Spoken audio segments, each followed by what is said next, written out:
All right, gentlemen, and guests listening to the radio program, please welcome inmate Arthur Hale to the stage. The guard's voice echoed to the old prison chapel that they had renovated into a makeshift performance hall. The lights weren't real stage lights, just two yellow bulbs bolted to a rusted beam. They buzzed like trapped insects. Rows of metal chairs scraped as inmates settled in. The air smelled of dust, bleach, and the iron taste of locked-up years. And somewhere in this dim, echoing room, I stepped forward. I am Arthur Hale, age 62. But tonight, I am not inmate number 4479. Tonight, I'm just a father who once held a tiny hand that trusted him more than the entire world. I walked slowly to the microphone, not because I'm old, not because my knees hurt, but because every step toward that mic feels like a step toward the past I've been running from for too long. My fingers trembled when I touched the metal stand, not from fear, from memory. The floor creaked behind me. The guard stepped back. Silence grew thick. I cleared my throat and said the same words I've repeated to myself every night for years. You ever love someone so deeply that their pain becomes heavier than your own heartbeat? The room didn't move. Not a cough. Not a whisper. Some men sat with arms crossed, pretending they didn't care. Others leaned forward without blinking, because pain recognizes pain.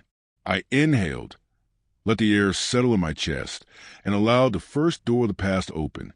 My name is Arthur Hale, and this is a story I never wanted to tell. But the truth has been sitting on my shoulders long before these prison bars ever closed on me.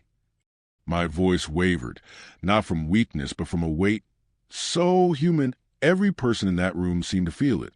I had one child, a daughter. Her name was Emily. The light above flickered once. The kind of flicker that happens in old buildings when a bulb is tired and on its last day. I always thought that bulb understood me, because I, too, am a man running on whatever light remains. When Emily was born, I continued, I didn't know anything about raising a child. I only knew one thing, that the moment she wrapped her fingers around my thumb, she rewrote the definition of love for me. Some inmates lowered their eyes. Many of them were fathers, too. You can always tell. She was 2 years old when her mother got sick, 3 when she left this world. My chest tightened as I spoke the words. There is nothing in this world more terrifying than a child calling for their mother when you know she's never coming back. I didn't tell the room how many nights I sat on the kitchen floor with a crying toddler in my arms. How many times I whispered, "Daddy's right here," until my voice cracked. How many meals I skipped because every cent had to go to rent, to daycare, to doctor visits, to whatever kept her safe. But tonight, I had to let those memories surface. I worked every job I could find. Warehouse shifts, night guard positions, fixing old cars in backyards. Anything that paid. I didn't sleep much, didn't eat much. But Emily laughed. She learned. She tried to braid my hair every morning even though I barely had any. A faint chuckle rippled through the room, soft kind. I felt it like a warm blanket. She loved climbing onto my shoulders. I'd walk around the house with her legs on either side of my neck, and she'd spread her arms like wings. She used to say, "Daddy, look, I'm bigger than the whole sky." And maybe she was.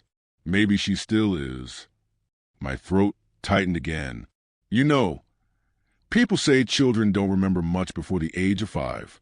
Emily proved them all wrong. She remembered everything. The songs I hummed while washing dishes. The nights I read her stories until she fell asleep on my chest. She remembered the way I used to cup her face gently whenever she was sad and say, "Hey, I got you." And for years that was enough. I paused, staring at the far wall, not really seeing it, but seeing the living room we once shared, the small apartment, the crayons scattered on the floor, the smell of pancakes, the tiny shoes lined up by the door. Life was simple back then, I whispered, just me and my little girl. But the tide of memory was turning, moving toward darker shores. When she turned 17, she met him. My hands gripped the microphone tighter. That boy who would eventually burn our whole world to ashes. A few inmates shifted in their seats. They knew what was coming. Every prison has its share of men who lost their freedom in defense of someone they loved. I didn't like him from the start, I said. He had charm, the kind that sticks to your skin like cheap cologne, the kind that fools the young, the kind that smiles even when his eyes stay cold. I closed my eyes for a moment, but Emily, she saw something good in him, something I couldn't see. She said he made her feel safe. Safe. That word kept me silent when I should have spoken.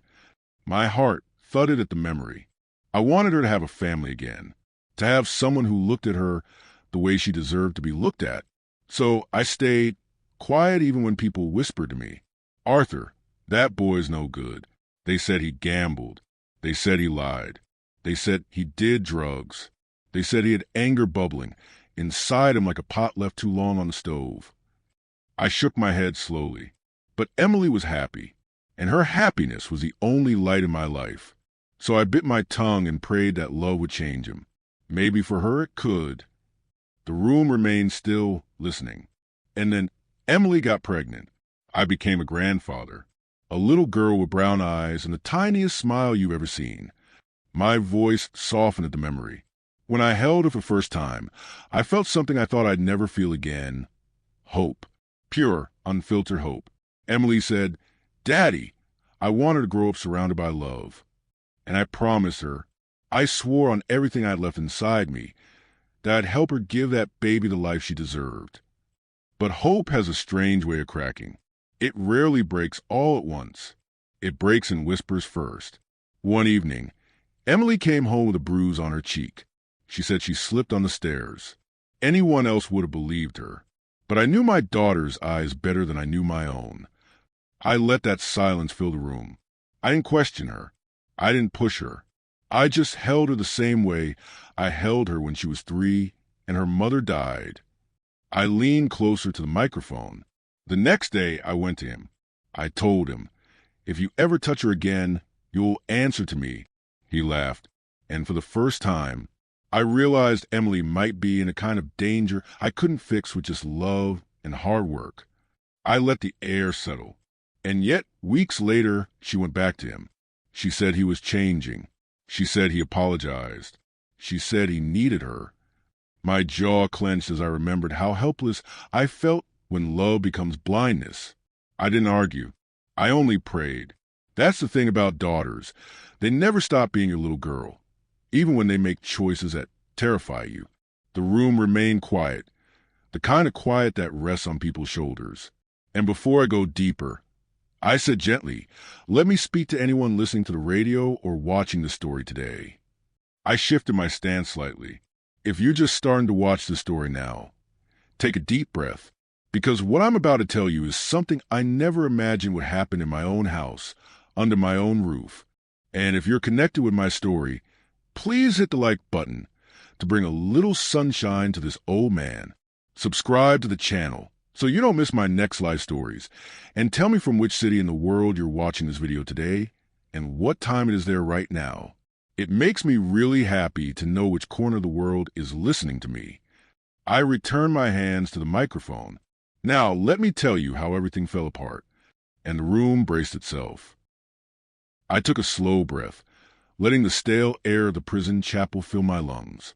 The room had grown strangely heavier, like every man inside felt the shift in my story. The part where the bruises start multiplying, where the lies become too polished, where a father realizes he's losing his daughter to a world darker than anything he ever prepared her for. I tightened my grip on the microphone. Months passed, I said quietly, and every time I saw Emily, I noticed something new. A bruise she tried to hide under makeup. A flinch she tried to disguise as a yawn. A tear she blamed on allergies. A smile that didn't reach her eyes anymore. The chair in the front row creaked as an older inmate leaned forward. I could see it on their faces.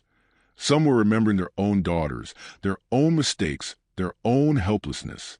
"You know," I continued, "there's a kind of silence that scares fathers more than any scream ever could." Emily stopped humming when she cooked. Stopped calling me daddy. Stopped laughing at the jokes that used to make her roll her eyes. She dimmed, like someone slowly turning down the brightness of a child's nightlight. For a moment, I couldn't speak. I had to look down at the scuffed floor to steady myself. When she finally told me she was scared, I whispered. She didn't even say his name. She just said, "Daddy, I don't know who he is anymore." A long exhale slipped from my chest. She wasn't asking for advice. She wasn't asking for permission. She was asking for safety. And I did what fathers do. I told her my door was always open, that she could come home any time, that she deserved better than fear. I forced myself to look back at the audience. But love makes fools out of strongest souls. My voice dropped lower. She kept going back to him. Every time she left, she returned with hope in her hands and pain in her eyes. She believed in him the way daughters believe in fairy tales, that the monster would somehow turn human again. I shook my head slowly, controlled, measured. I never raised my voice at her. Not once, because she already had one man yelling at her every day. She didn't need two. The microphone picked up the low hum of the old fan spinning slowly above us. One night, I heard banging on my front door. I said, "Hard, desperate banging." I rushed over, and there she was. Emily, my little girl, face swollen, lips split, wrist bleeding, hair tangled, eyes wide like a child lost in a storm. My throat locked for a moment. She didn't say a word. She didn't need to. She just fell into my arms, like she did when she was 3 and afraid of thunder. I held her. I brought her inside. I wrapped her wrist. I cleaned her face. I changed her clothes. And not once did she cry. I swallowed hard. That silence broke me more than any scream ever could. I let it settle before continuing. She stayed at my place that night, curled up on the couch, holding her daughter to her chest like the world was trying to steal them both. I sat beside her the entire night. Didn't sleep. Didn't blink. Didn't even move. My fingers tapped lightly against the microphone, a small habit I developed whenever guilt crawled under my skin. I thought that was the end of it, I said softly, that she'd finally seen the truth about him, that she'd stay, that I'd fix everything the way I had always done. But pain has a strange way of confusing loyalty and love. The men in the room shifted uncomfortably. They understood the weight of choices made out of desperation. Days later, I said, when I came home from work, the house was empty. Emily was gone. Her baby was gone. Her clothes were gone. Her toothbrush, her favorite sweater, the blanket she slept under when she first came home, gone. My jaw clenched. She left a note on the kitchen table. Not a goodbye, not an apology, just 6 words. "Daddy, he promised he'll change." Emily. I exhaled slowly, the memory slicing through me like a dull knife. I stood there, staring at those words, feeling the kind of helplessness that only parents understand. I felt like I'd lost her twice. First to grief, then to him. I paused, but that wasn't the worst day. No, the worst day came later. The chapel seemed to shrink inward. You ever feel something so wrong in your chest? I asked softly, that your body knows the truth before your mind does? A few men nodded. One evening, while I was finishing a shift at the auto shop, I got a call, a voice trembling on the other end. "Mr. Hale, sir, your daughter, she needs you." That's all they said. My breath hitched. I drove faster than I ever have in my life. When I reached her house, the front door was open, lights flickering, furniture knocked over, the baby crying somewhere inside. I could feel the coldness of that memory creeping up the back of my neck. And then I saw her, Emily, on the floor, bleeding, barely conscious, her face bruised beyond recognition, her hands shaking, her breath uneven, her eyes searching for me like a child calling for her father in the dark. I held the microphone tightly. She looked at me and whispered just one word. Just one. "Daddy." The echo of it still lives in my bones. I carried her into my truck and took her home with me. Not to the hospital, because she begged me not to. She said she was scared they'd take the baby away. Scared he would come for her there. Scared of everything. My voice trembled. For 2 days, she stayed under my roof again. For 2 days, I cooked for her, cleaned her wounds, held her when nightmares tore her apart. For 2 days, I thought I could save her. I swallowed a lump in my throat. And then, the most painful betrayal of all, the room leaned in. On the morning of the third day, I walked into the living room, and she was gone again. A hush fell across the chapel. Not with her clothes, not with her daughter's bag. She left with nothing, only a message on the refrigerator. Just 3 words this time. Don't come find me. My chest tightened until it hurt. That morning, I sat at the kitchen table for hours. Hours. The same table where I fed her cereal. The same table where she learned to draw. The same table where she fell asleep doing homework when she was 10. And I stared at that note until the ink blurred.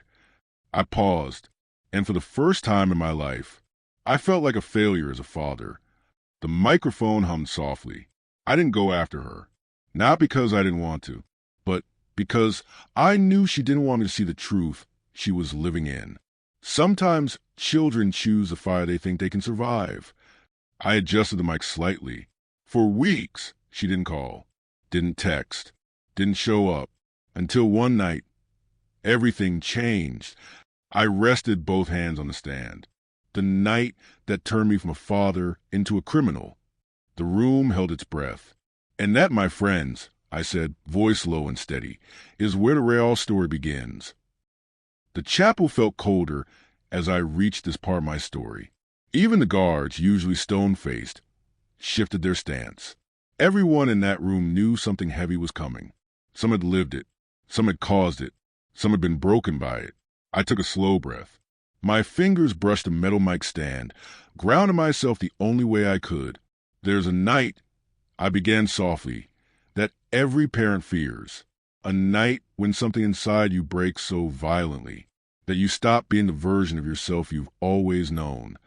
I looked at the floor, not because I was ashamed, but because if I looked directly at the men in that room, I might not get through it. That night for me started with a phone call. My voice tightened. It was almost 11. I was sitting in the living room, staring at the photo of Emily and my granddaughter, the last picture taken before darkness swallowed her life. And then my phone rang.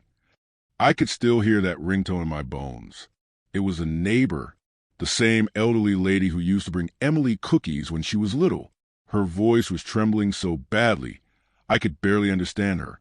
She said, "Arthur, please, you need to come. Your daughter, something's wrong."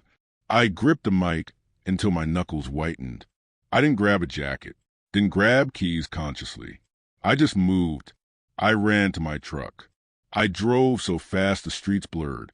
Every streetlight looked like a streak of fire. My heartbeat grew heavier. When I reached her house, the front door wasn't just open.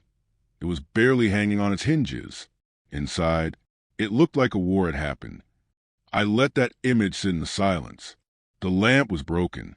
The baby's crib overturned. The kitchen chair smashed. Pictures ripped off the walls. I exhaled shakily. And then I heard it. A sound I will never forget. A sound that wasn't a scream, but a whimper. The inmates leaned forward instinctively. I followed that sound the hallway. And there she was. My voice broke. But I didn't try to hide it. Emily, my daughter, my little girl who once believed she was bigger than the whole sky. She was lying on the floor, bleeding from her head, blood soaking through her shirt, her right eye swollen shut, and her hand shaking so violently she could barely reach out. My breath trembled. When she saw me, she tried to smile, a broken smile, a smile no father should ever see. I looked at the ceiling, as if the cracks there held answers. She whispered my name the way she used to when she needed comfort as a child. Not Arthur. Not Dad. But Daddy. The same soft voice from when she was 3. My throat tightened. I knelt beside her. Her breath smelled like fear. Her skin was cold. Her pulse was weak. My eyes stung. She tried to speak, but the words got stuck behind pain. And then she said something that shattered every part of me. Daddy, I didn't want her to see. Her daughter. She meant her daughter.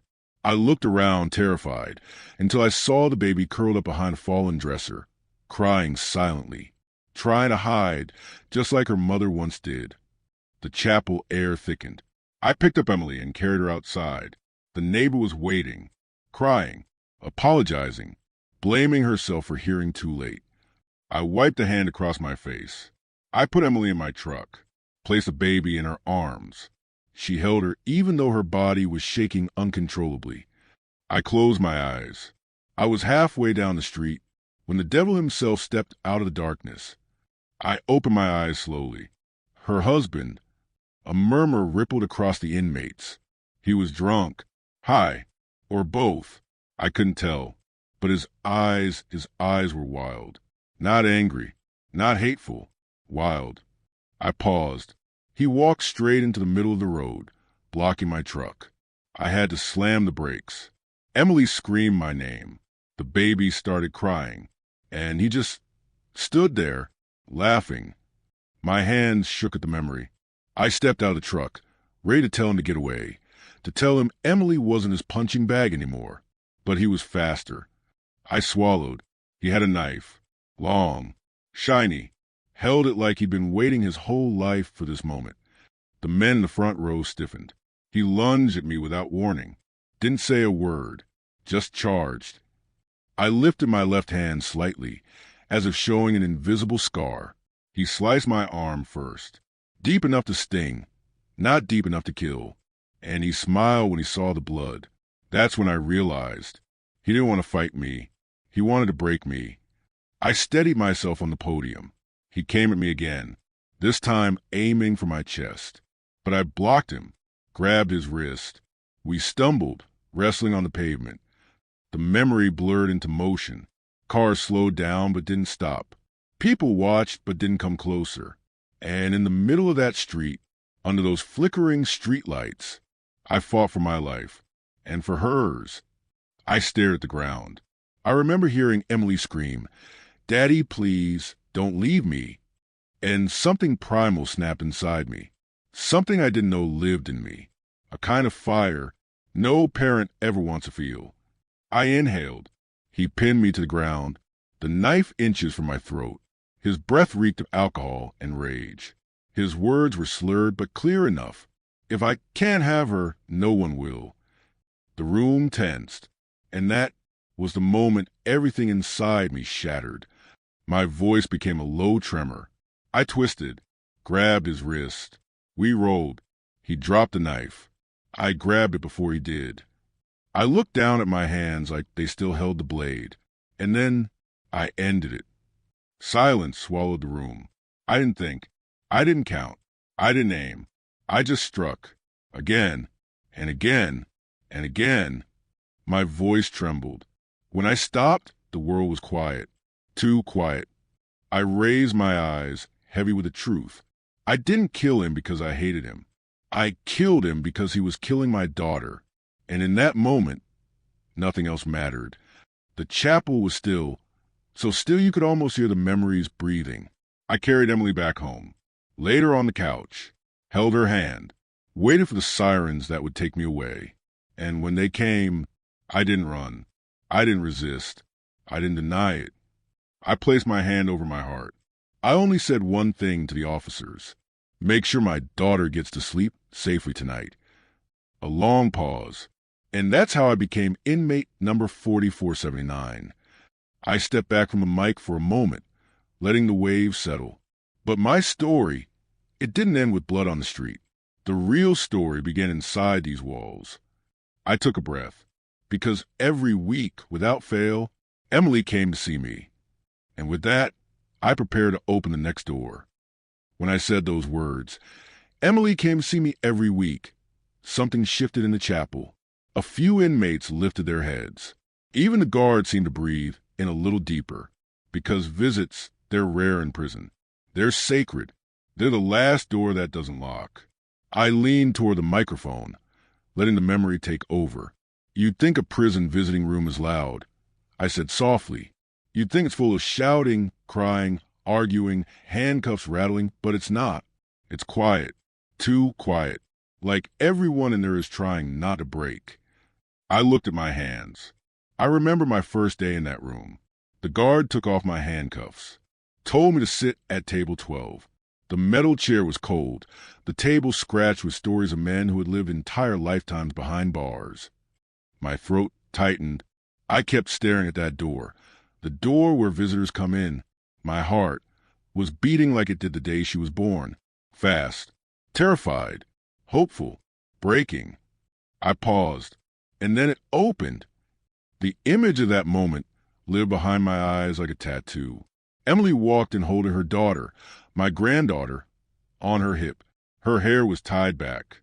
Her face was still bruised, but she smiled at me. I let that memory breathe. The first time she smiled at me after everything felt like forgiveness I didn't deserve. I inhaled carefully. She sat across from me. The guard stood behind me, and she whispered, "Daddy, I'm so sorry." Those were the first words she said. I lowered my gaze, but I didn't let her take the blame. I shook my head and said, "You came back. That's all that matters." I meant it with everything inside me. My voice softened. She reached across the table, touched my hand, and said, "Daddy, you saved my life. But the thing about saving someone is that sometimes it destroys you." I looked into the darkness of the chapel, as if the shadows were listening. We talked for 30 minutes. Only 30. That's the rule. But in those 30 minutes, I learned something. I took a gentle breath. My daughter had courage I had never seen before. She moved out of that house, got her own place, got a restraining order, got counseling, started working again, started breathing again. The corner of my mouth lifted, not a smile, just a memory. She told me she was scared to be a single mother. I told her she had always been stronger than she knew. She told me she felt guilty about what happened. I told her the only thing she ever did wrong was believing she wasn't worth more. I let the room settle into that. And then the guard tapped his watch. Time was up. She stood. I stood. We looked at each other like two people holding a lifetime between them. I swallowed. She leaned in close and whispered, "Daddy, when you get out, I want you to sing again." I shook my head and said, "Baby, nobody wants to hear an old man sing." But she squeezed my hand and said, "I do. Just once. Just for me." My voice trembled at the memory. And then she hugged me. Not a careful hug. Not a half hug. But the kind of hug she used to give me when she was a child. Arms tight, head against my chest. She held on, as if she was trying to remind me we were still family. I blinked slowly, letting the glow of that moment linger. She came the next week. Then the one after. Then the one after that. Every 7 days. Every Thursday at 3. I looked up at the ceiling. I counted time not in years, but in Thursdays. A few men in the audience nodded, understanding that strange way of keeping hope alive. But life, I continued, never stops testing you. People think prison is only punishment for the men inside, but the truth is, it punishes the people who love them even more. I exhaled deeply. Some weeks Emily arrived with a smile. Some weeks with tears she tried to hide. Some weeks she looked tired, overwhelmed, ashamed to tell me what bills were piling up. I tightened my jaw. I wanted to help. I wanted to work. Wanted to take care of her like I used to. But all I could do was sit across a metal table and pretend it was enough. A small tremor ran through my voice. One day, she came in wearing the same sweater her mother used to wear, a soft blue one. She didn't say anything about it, but when she sat, she smelled like lavender. And for a moment, I swear the whole world felt like it did 25 years ago. The chapel fell silent. Another day, she brought crayon drawings for my granddaughter. She held them up to the glass. Pictures of stick figures with giant smiles and a son with long arms. And she said, "Daddy," she calls you Grandpa Hero. My voice cracked. That drawing kept me alive. I rubbed the back of my neck, steadying myself. But not every visit was light. Some were heavy, very heavy. I leaned closer to the microphone. She told me about the nightmares. the memories, the guilt, the loneliness. She told me she didn't trust herself, that she didn't know how to start over. She even told me, "I think I destroyed your life, Daddy." I shook my head slowly, and I told her the truth. "No, baby, you gave my life meaning. Everything I ever did, I did because I love you." But she just cried harder. I stared into the rows of inmates. Some of you know this pain. Watching your child break and not being able to fix it. Watching someone you love carry wounds you cannot take away. No one moved. Then came a day I will never forget. The day Emily walked into the visiting room, and I almost didn't recognize her. My heartbeat slowed. She was pale, thinner, exhausted, like she hadn't slept in days. I inhaled. She sat down and said, "Daddy, I need to tell you something." Her voice didn't sound like her voice. I paused. She said, "I'm scared." Not scared of him. He was gone. Not scared of the world. She'd survived worse. She was scared of herself. The prison chapel tightened with tension. She told me she felt like she was falling apart inside, that she was trying to be strong for her daughter, but every night she still heard his voice. Every night she felt his hands on her skin. Every night she woke up shaking. I closed my eyes. She asked me, "Daddy, do you think I'm broken?" And I said, "No, baby, you're surviving." And that's the bravest thing a person can do. But she didn't believe me. The air felt heavy. Before she left, she kissed my forehead and said, "I hope I can be strong like you someday." I wanted to tell her the truth, that I wasn't strong, that I was afraid every day, that I would trade every breath, every year, every piece of freedom, just to take her pain into my own body. I didn't say it. I wish I had.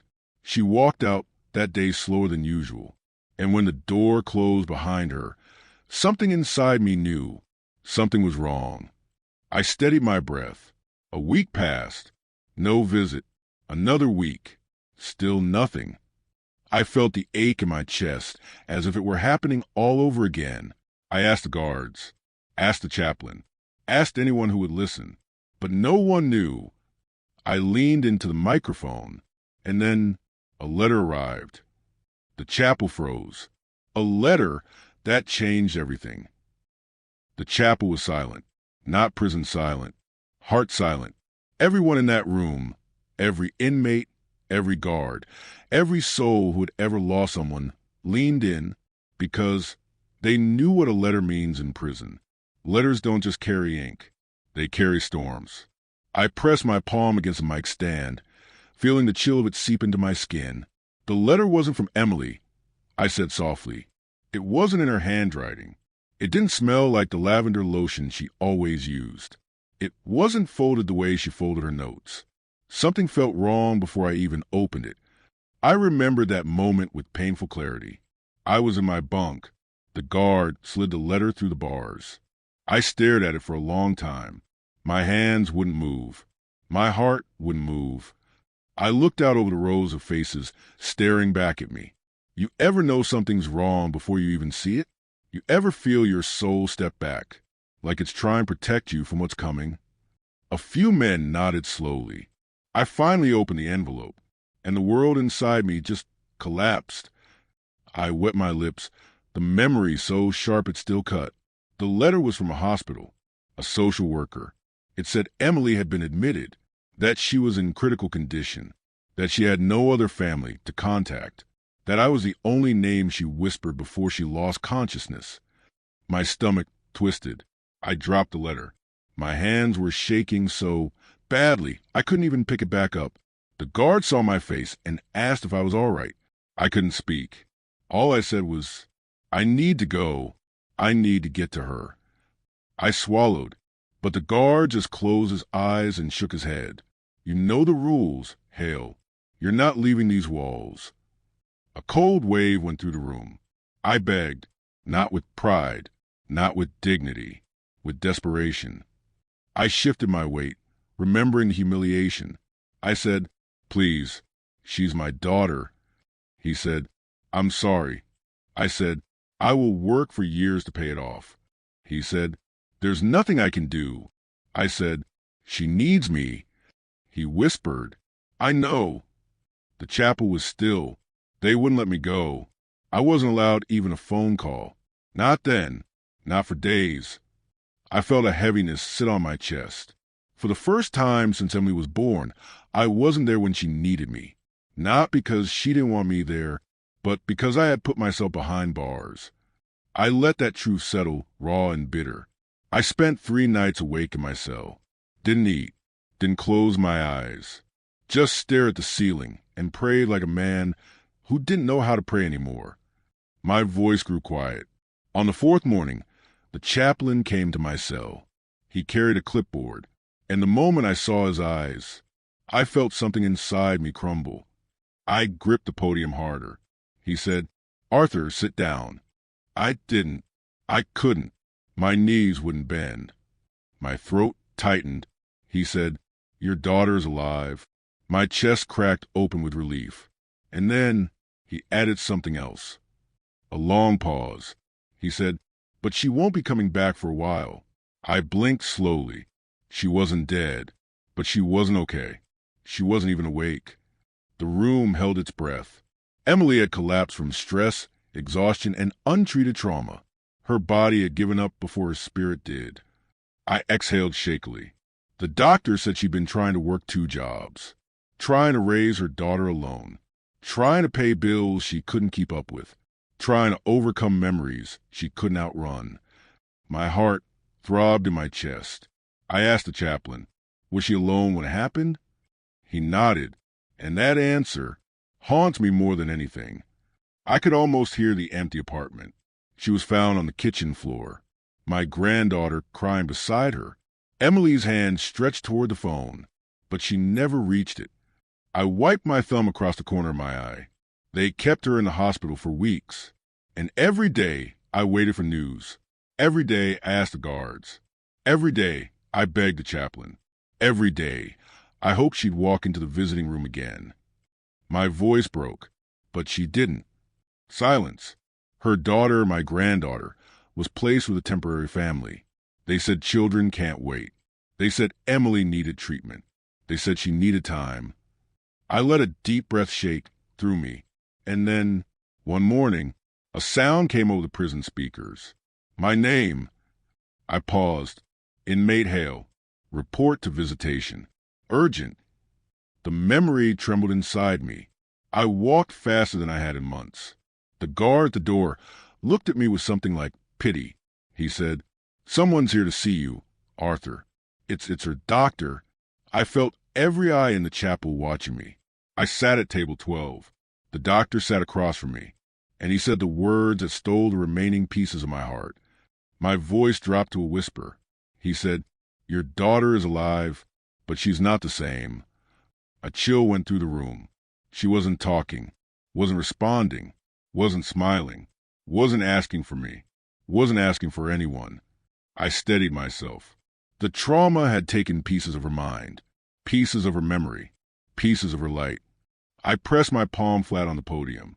The doctor said she might recover, that she might come back, that she might remember the world she left behind.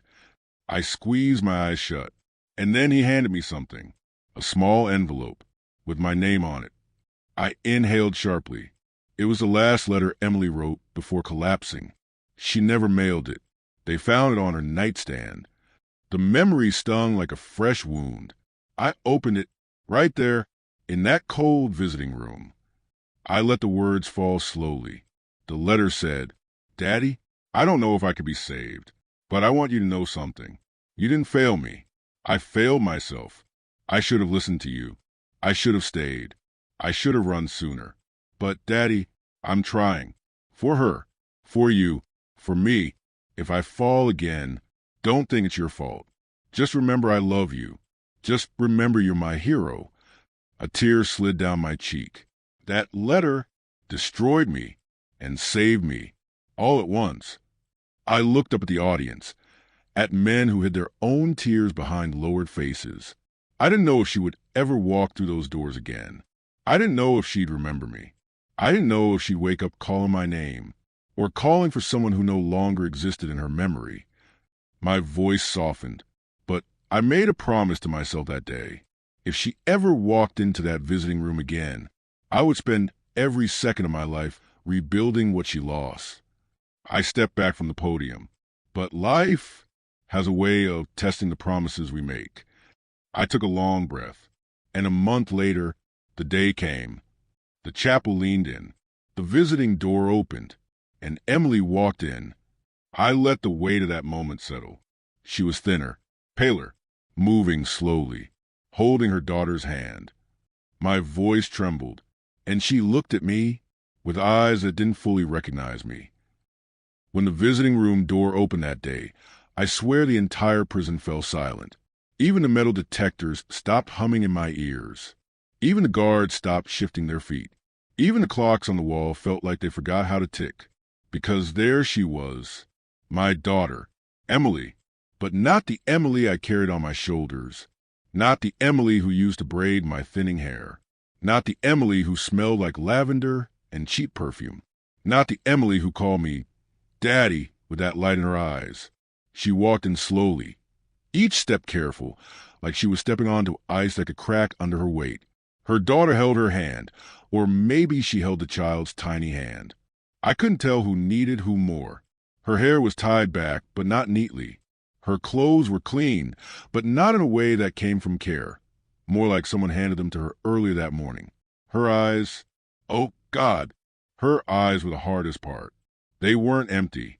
They weren't lifeless. They weren't lost. They were searching. Searching the room. Searching my face. Searching the world. But they were not searching with recognition. They were searching with confusion. Like she was trying to remember a dream forgotten upon waking. Like she wanted to know me, but didn't. For a second, just a second, I stopped breathing. She stepped forward. The guard nodded at me to stand, but my legs felt like they were stuck in concrete. Emily approached the table slowly. Her hand slid across the metal surface, as if its coldness was grounding her. I whispered her name. Emily. She froze. Her daughter, my granddaughter, tugged at her shirt, pointing at me, smiling like the sun had just walked into the room. She said with her tiny voice, Mommy, that's Grandpa Hero. And Emily blinked once, twice. Her eyes softened, but only slightly, the way a cloud thins for a brief moment. She sat down across from me. Her daughter climbed into her lap, and then she tilted her head, studying me like a child studies a stranger who feels familiar for reasons they can't explain. Finally, she spoke. Hi, are you Arthur? I felt something inside my chest tear. Not break, not crack. Tear. Because she didn't say Daddy. She didn't say Dad. She didn't say anything that belonged to us. Just Arthur. I forced a smile that felt like holding a shattered glass in my mouth. Yes, I whispered. I'm Arthur. She studied me again. Her fingers tapped lightly on the table, something she used to do as a child when she was nervous. I noticed it immediately. The doctor had said she might lose memories, but seeing it, feeling it, was something no parent can prepare for. She placed her daughter down gently, letting her run to play corner the guards kept stocked with old toys. Then Emily turned back to me. I've been told I used to visit you. My heart sank. I swallowed and nodded. Yes, every Thursday. She bit her lip. Did I talk to you? I nodded again, slower this time. You talked to me about everything. About your life. Your work. Your worries. Your dreams. She frowned a little, trying to grasp a memory floating somewhere just out of reach. I don't remember, she finally whispered. I'm trying. I really am. But my mind feels like pieces of a puzzle thrown on the floor and someone hid half the pieces. I clenched my hands together. It's okay, I whispered. You don't have to remember everything. Just being here is enough. She looked down, tears filling her eyes. I don't want to disappoint you, she said softly. They told me you're my father. The way she said they told me hit me harder than any punch I'd taken in my life. I whispered. No matter what your memory says, I am. She stared at me for a long moment. "Can I ask you something?" she finally said. "Anything," I replied. She leaned in slightly, lowering her voice. Was I a good daughter? I blinked, then blinked again, because no question had ever pierced me deeper. "You were?" I whispered, my voice shaking. "You were the best thing that ever happened to me." She nodded, wiping her eyes. "And was I happy?" "You were," I said gently. "Not always, not every day, but you had moments of joy so bright they could fill entire rooms." She nodded again, absorbing the information like a child hearing stories of their own childhood for first time. Then she asked the question I feared most.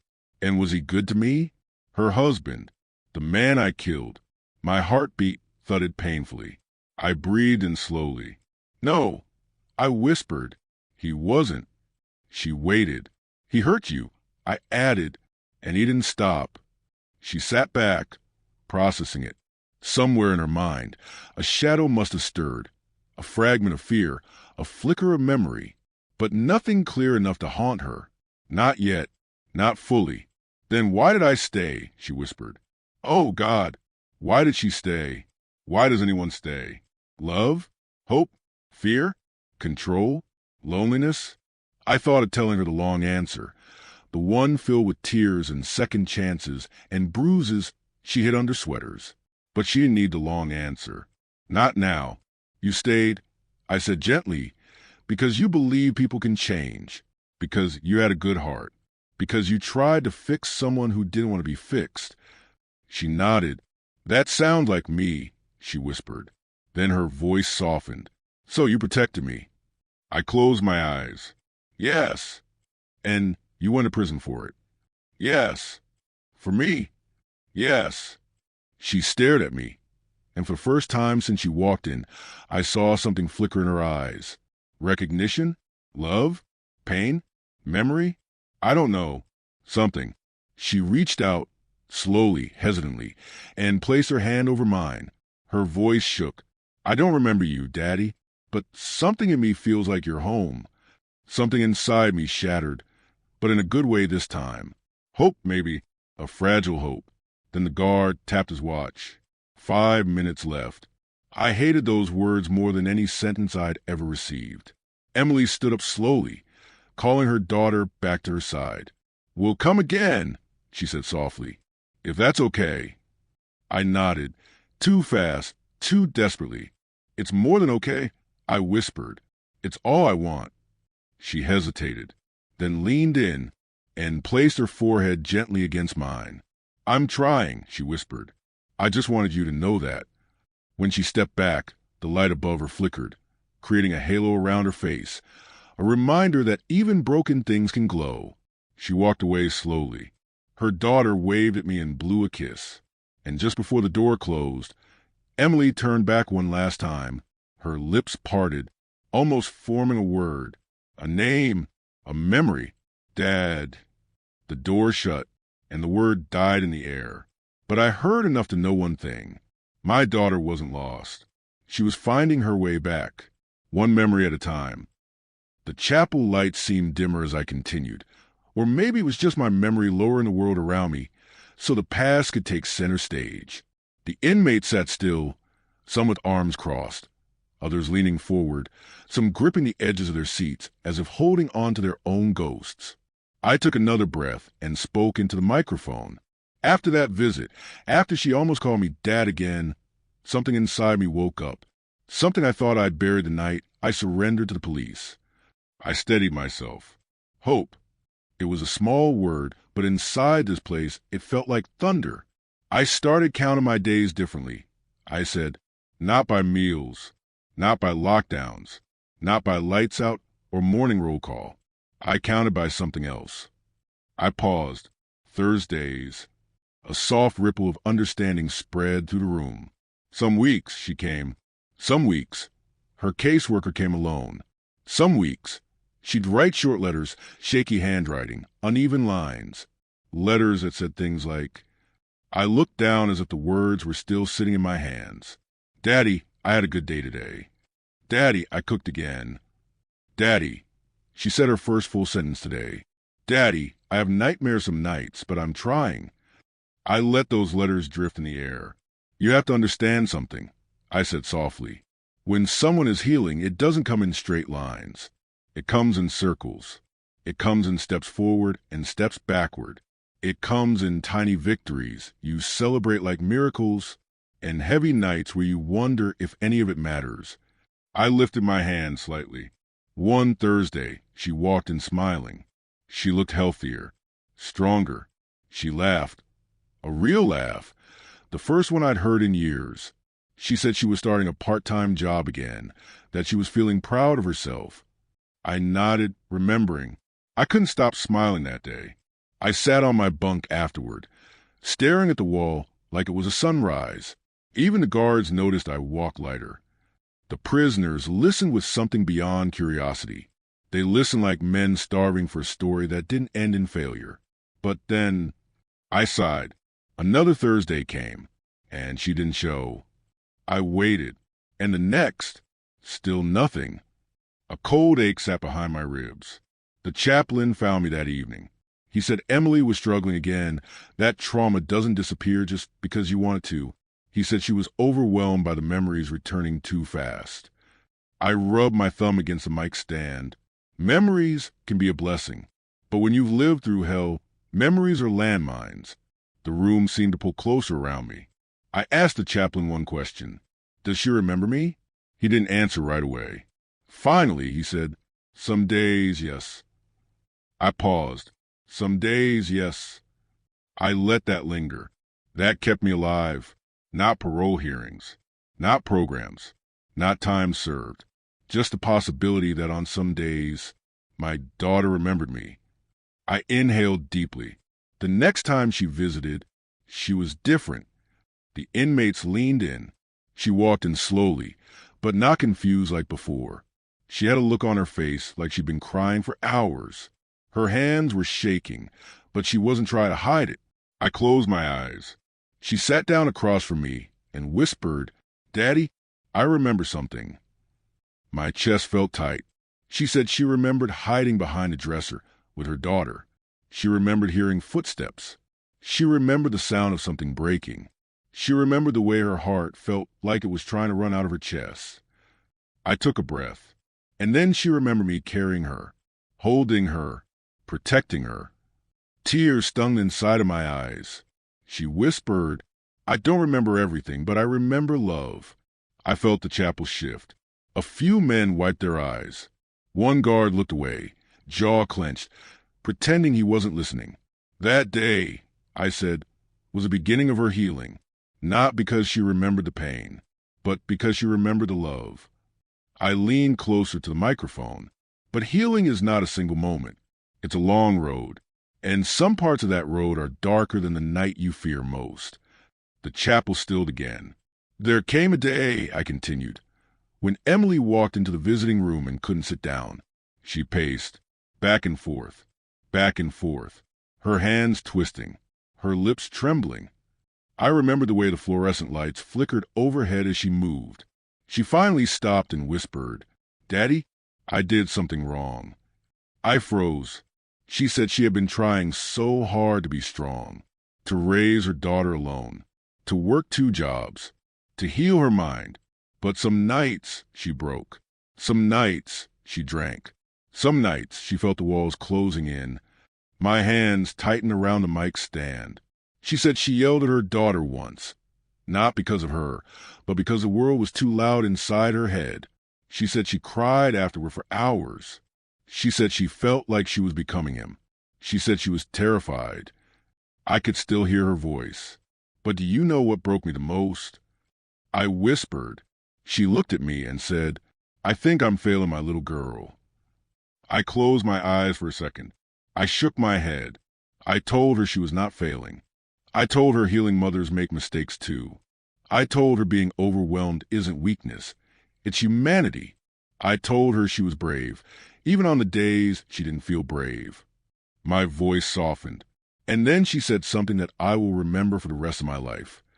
I paused, letting the room brace itself.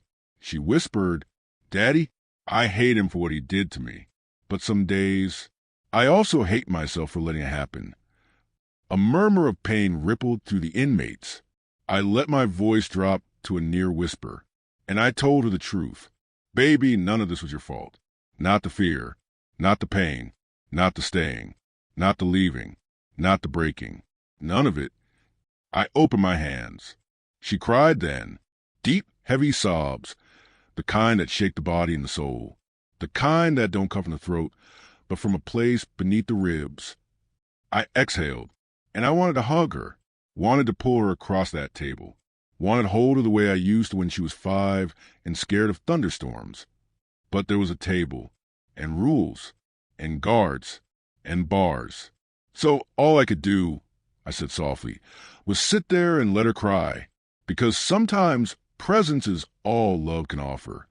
The chapel was thick with silence. After that day, she missed another visit, then 2, then 3. I felt the ache return. I didn't know what was happening, didn't know if she was safe, didn't know if she was slipping again, didn't know if she remembered me at all anymore. I looked at the men in the room. That's the curse of prison for parents. You're alive, but you're powerless. You love, but you can't protect. You hope, but you can't act. I drew a slow breath. Then one morning, the guard called my name again, said I had a visitor. My chest tightened. I walked into the visiting room, and my heart nearly stopped. I paused, because it wasn't Emily. Chairs shifted, heads lifted. It was someone else. The room held its breath. A man I had never seen before, wearing a suit, cold eyes, holding a file in his hands. I leaned closer to the microphone. He sat across from me and said 5 words that froze my blood. The chapel stiffened. He said, I inhaled sharply. Mr. Hale, we need to talk. The chapel felt colder now. Even the inmates who rarely paid attention were sitting upright, silent, tense, like they knew the next part of the story wasn't going to be gentle. I tightened my fingers around the microphone stand. The memory hit me like a slow, deep bruise. That man, I began softly, sat down across from me like he owned the room. Suit pressed, hair slicked back, eyes sharp enough to cut through walls. I paused, recalling the moment. He opened a folder, thick, heavy, and slid a paper toward me. I stared at the audience, and then he spoke the most terrifying words a parent can hear. I swallowed hard. He said, Mr. Hale, I'm here about your daughter. A low ripple moved through the inmates, a collective flinch of fatherhood. I didn't blink. I said, I didn't breathe. My whole body was waiting for the impact. I looked down at my hands. The man cleared his throat and continued. Your daughter has been under state-supported trauma care for several weeks now. I nodded. I knew that much. But then he added something that tightened my chest. He had said, there's been a complication. I lifted my eyes again. I didn't ask him what. Didn't say a word. Just waited. The man had leaned in, fingers interlocked, face cold. Emily has been experiencing memory fragmentation, he said. Some days she knows who she is. Some days she doesn't. My stomach twisted. That wasn't new. But what he said next was... I breathed slowly. He said, she's begun remembering things incorrectly. The chapel shifted. I continued. He opened another page, a signed statement. He said Emily had been mixing timelines in her mind. Memories from childhood, memories from her trauma, memories from the hospital, all blending together. My voice dropped, and then he said, your daughter asked a social worker a question. Troubling one. I forced myself to say it. She asked, did my father ever hurt me? Some inmates swore under their breath. Others looked away, hearts pounding. No, I whispered. I never touched that child in anger. Not once. She was my son, my reason to breathe. But her mind was drowning. I swallowed hard. I told that man, she's confused. She doesn't remember everything yet. He nodded and said he understood. But he didn't. Not truly. He said, trauma survivors often misplace blame while healing. Sometimes they project the danger onto the safest person they know. and he looked at me as if waiting for that to break me. It almost did, but he wasn't finished. I steadied myself. He said, "However, there is something else. Something you must hear." He flipped another page of the file. A long silence filled the chapel. He said, "Your daughter is being considered for long-term protective guardianship." My heart stopped. Guardianship. A word with the power to erase a life. I clenched the mic. I asked him what that meant. He said Emily might be placed in a facility longer term, months, maybe years, depending on her progress. I felt my stomach sink, and then I asked a question that nearly broke me. I whispered it again. "What about her daughter? My granddaughter?" The man looked at me with that cold, professional sadness and said, "She cannot stay with your daughter at the moment. She'll remain with the foster family until a final decision is made." The room around me blurred. I said, "No, please. She needs her mother." And he said, "Her mother needs to be stable first." Then he added, "Right now, your granddaughter calls the foster mother Mom." Something sharp stabbed behind my ribs. I felt my whole world bend. I gripped the stand tighter. I told him Emily could get better, that she was strong, that she was trying, that she remembered some things. He nodded but didn't soften. "Mr. Hale, trauma recovery is never predictable. Sometimes memories return. Sometimes they don't." Then he said the thing that made my vision blur, not with rage, but with helplessness. I looked into the sea of faces listening. He said, "Her recovery may depend on distance from the past." My breath hitched. That man looked me in the eye and said, "She may need space from you." I swallowed, and I told him, "Then you don't know my daughter at all." The inmates murmured, quiet, supportive, pained. I said, "Everything good in her came from love. Everything strong in her came from us. Everything broken in her came from him." My voice shook. He closed his file and stood up. "We will reevaluate in a month," he said. "If she improves, she may visit you again." He paused near the door, and he looked back at me and said one more thing. "Prepare yourself for all possibilities." The guard unlocked the door. He walked out, and I sat there alone. I let out a breath. When the guard finally escorted me back to my cell, I didn't go to my bunk, didn't go to the sink, didn't go to the window. I looked at my audience. I went straight to my knees. A heavy hush filled the chapel. I prayed like I'd never prayed before. Not for freedom, not for forgiveness, just for one thing. My voice creaked with the weight of it, for my daughter to come back to herself. I breathed deeply. The next month was the longest of my life. Every time the intercom buzzed, every time a guard called out a name, every time the mail cart passed, I paused. I hoped it was her. It never was. Then one day, the chaplain came again. I felt the tension rise across the room. He said, "Arthur, Thursday. She's coming." A breath I'd been holding for weeks escaped me. And that next Thursday, I sat at table 12 for almost an hour, hands sweating, heart pounding, neck stiff. I lifted my gaze slowly, and then the door opened. The inmates leaned in, and Emily walked in, carrying something in her arms. A pause. She was holding a stack of papers, crayon drawings, notes, a few old photographs. Her memories. She placed them on the table and whispered, "Daddy, I remember." When Emily stepped into the visiting room that Thursday, holding that stack of papers, the whole place felt different. Even the guards sensed it. Even the inmates who usually kept their heads down sat up straighter, because there was something in her face I hadn't seen in years.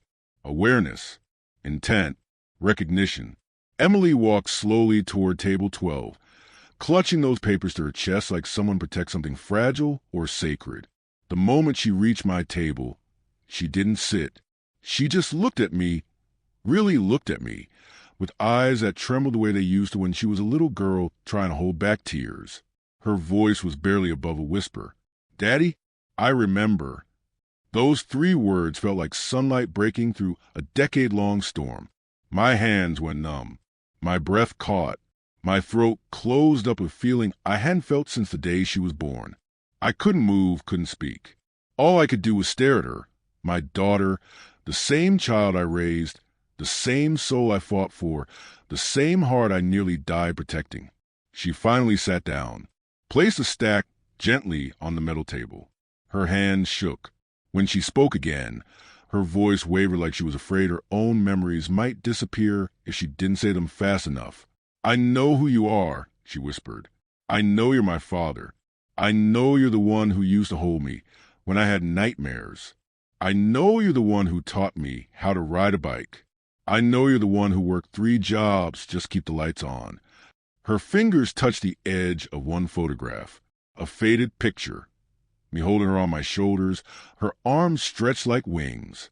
"And I remember this," she said softly, "this day, this feeling, this love." My entire chest tightened.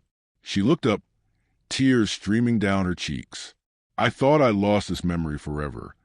I whispered, "It's okay, baby. You don't have to remember everything at once." She shook her head slowly. "Daddy, I remember the night." Silence fell over the visiting room, heavy and sharp. I knew exactly which night she meant. She didn't look away. She didn't blink. She didn't stutter. Her voice was trembling and steady all at once, the way truth sounds when it climbs out of the dark. I remember hiding behind the dresser with my daughter. I remember thinking we were going to die. I remember hearing him scream. I remember hearing something break. And I remember you pulling me out of the house. She wiped her eyes with shaking hand. "And I remember your arms." Her voice cracked. "Your smell, your fear, your voice telling me over and over, 'I got you, baby. I got you.'" My vision blurred. Emily continued, barely holding herself together. "But the doctor said some memories might never come back. They said my mind might rewrite things. They said trauma does that. And for a long time, I believed them when they said maybe you hurt me." I closed my eyes. I felt my heart clench so painfully I thought it would stop. Then she spoke the words that pulled me back from the edge. "But I remember now." She reached for my hand, gently, shakily, but with certainty. "You didn't hurt me, Daddy. You saved me." The room blurred around us. The guards looked away to give us a moment. Even the inmates bowed their heads. She placed her forehead against our joined hands. "And I'm so sorry," she whispered. "I'm sorry my mind betrayed you. I'm sorry I doubted you. I'm sorry you were alone all these months." I shook my head immediately. "No, no, baby. You fought a war inside you. You survived something no one should ever survive. I'm just glad you're still here." She cried harder, not the silent tears, not the restrained ones, but the raw, shaking sobs of a woman finally letting her trauma loosen its grip. I didn't pull away. I didn't speak. I didn't try to fix it. I just let her cry, because sometimes that's the only thing a father can do. After a long, fragile pause, she lifted her head. "Daddy, there's more." I braced myself. She opened the stack of papers. "These are my memories. Drawings, scraps of notes, half-scribbled journal entries, a page torn from a coloring book with a stick figure family, a little girl, a mother, a grandfather holding hands." She held up another sheet. A simple sentence written in unsteady handwriting. "Daddy saved me." Then another, "I want to be strong like Daddy." Then a third, "Daddy is my home." My throat tightened until I felt like choking. She said, quietly, "I wrote these on the days I remembered you. On the days my mind wouldn't let me forget who you really are." She placed her hand on the pile. "These papers kept me alive." I whispered, "Emily, I don't deserve that kind of love." She shook her head fiercely. "You deserve more than I ever gave you, more than I ever said, more than I ever understood." Her daughter ran back to the table then, holding a new crayon drawing, one she made just minutes earlier in the corner play area. She held it up proudly. It was a drawing of 3 people holding hands.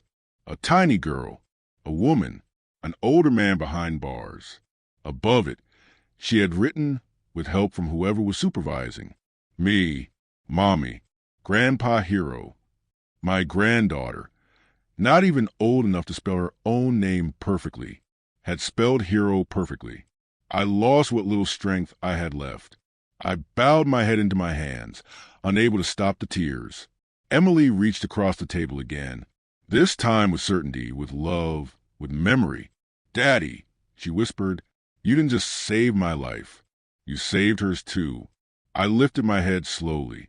Her eyes were steady, clear, present.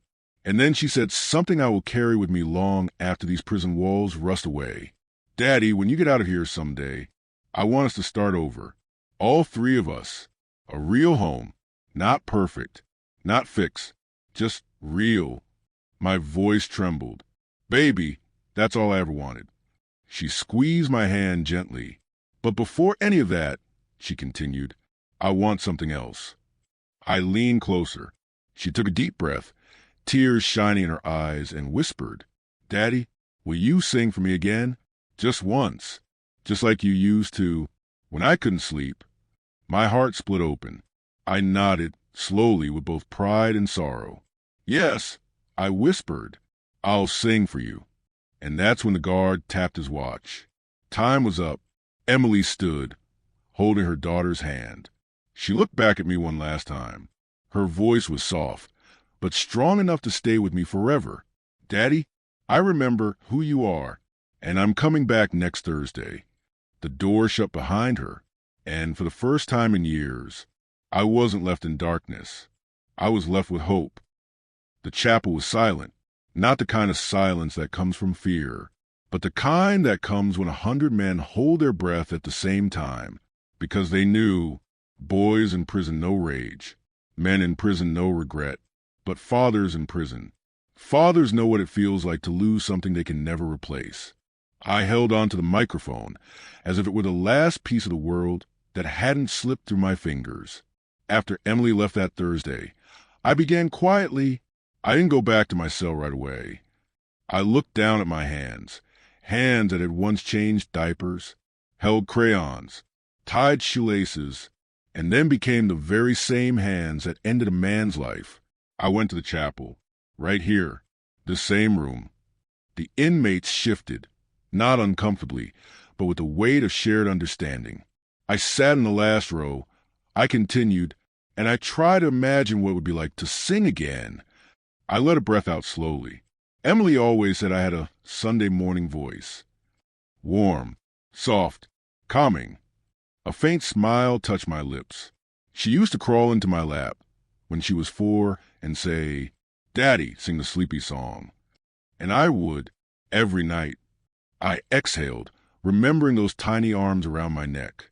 But somewhere between prison bars and grief, that voice disappeared. I didn't think I had any music left inside me. I paused, but then she asked. I let that settle. When your child, the one you carried, fed, protected, healed, the one you would give your last breath for, when that child asks you for one thing, you don't say no, not even to a ghost, not even to a memory, not even to a broken version of yourself. I tightened my grip on the microphone, so I practiced quietly at night when everyone else was sleeping, when the prison was breathing in its deepest darkness. Some inmates nodded. They knew those hours too well. And Thursday came again. I let my voice soften. She walked in wearing a little blue dress, the same color her mother loved. Her daughter ran to the toy corner again, and Emily sat down across from me. But this time, she wasn't trembling. She wasn't lost. She wasn't confused. My throat tightened. She looked whole, not healed, not fixed, but whole for first time in years. I smiled faintly. She said, "Daddy, I didn't come for a visit today." I asked her, "Then why are you here?" And she reached for my hand and whispered. I closed my eyes, hearing her voice again. "I came so you could tell me your story." The chapel fell into stillness. She said, "I want to know everything. The parts one forgot. The parts one couldn't remember. The parts you lived alone." Her eyes had shone with courage, the kind that only comes from surviving something you were never meant to survive. We spent those 30 minutes talking like father and daughter again, not prisoner and visitor, not broken and caretaker, but family. My voice warmed. I told her the story of her first bike, how she fell 3 times and stood up for her. I told her how she used to dance in the living room, wearing socks that were too big.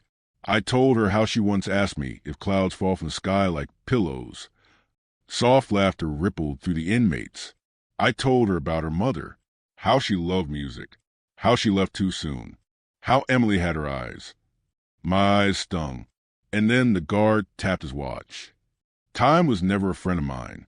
She grabbed her daughter's hand, but right before she left, she said something that stayed with me. I leaned closer. She said, "Daddy, next week, I want you to sing for us." A faint tremor hit my breath. For us? Not just her. For the little girl, too. I nodded, remembering. And that's how I ended up on the stage tonight. The inmates slowly realized this, the story they were listening to, was the moment Emily had asked for. I let the truth settle in their minds. I've spent 10 years in this place. 10 years away from a world. Away from my daughter. Away from my granddaughter. 10 years trying to carry a guilt too heavy for any human heart. I pressed a hand over my chest. But the only thing that kept me alive was the promise I made. I looked at the room, and tonight, I'm keeping that promise. My voice dropped to a whisper. One last thing before I sing. If you're listening to this story on the radio or watching this online somewhere, I lifted my eyes, speaking not to the inmates, but to the mothers, the widows, the grandmothers, the old souls watching from their living rooms in Florida, Texas, Tennessee, Ohio, women who understand loss and love deeper than anyone else. And if you're connecting with my story, please hit the like button to bring a little sunshine to this old father. Subscribe to the channel so you don't miss my next life stories. And tell me, from which city in the world are you watching this video today? And what time it is there right now? It would mean the world to me to know which corner of the country, or the world, is listening to this old man. The room steadied, and now I whispered the song. The inmates leaned forward. Some closed their eyes. Some bowed their heads. I tightened my grip on the microphone and began. My voice cracked at first, age grief rust, but then it steadied, rolled, opened. The same voice I used to sing with in the kitchen while Emily danced on my shoes. The same voice I used when the world was kind, when it was cruel, when it took everything and left almost nothing. I sang softly. I held your hand. The day you cried. When Mama left, I wiped your eyes. Some inmates wiped tears. A guard turned away. I continued. I watched you grow. I watched you fall. I caught your steps. When you were small, my voice thickened, and if I had to fall, to rise your world, I'd fall again. For you, my girl, my throat tightened, but I kept going. For every scar, you didn't choose. For every battle, you never should have fought. My eyes burned. I'd take your pain. I'd take your fear. I'd trade my years just to have you here. The chapel felt like a different world. And if this song is the last I sing, let it be the peace I bring. My voice softened to a whisper. You'll always be my little girl. And when the last word faded, the chapel stayed silent for a very long time. No applause, no voices, just a weight of love that never dies. Finally, I stepped back from the microphone and said the last words of my story. Emily, if you're watching this, Daddy loves you, and I'm waiting for next Thursday.